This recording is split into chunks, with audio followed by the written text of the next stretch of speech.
How to delete your WhatsApp account. Hey guys, welcome back to the channel. In this video, I'll be taking you through a step-by-step guide on how you can safely delete your WhatsApp account. Let's just get right into it. First thing first, go over to WhatsApp. Make sure that you're logged into your account.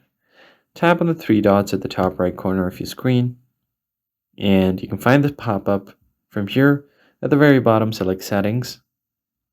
From Settings menu, go to Account.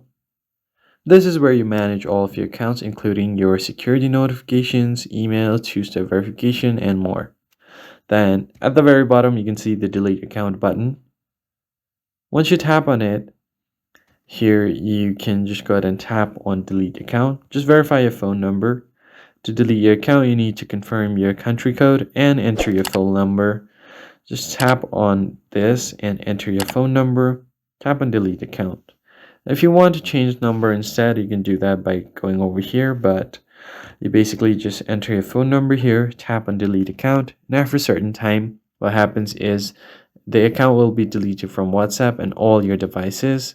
Message history will be erased, you'll be removed from all your WhatsApp groups, and your Google Storage backup will also be deleted. That's basically it, guys. If you found the video helpful, like the video and subscribe to our channel. I'll see you guys in the next one.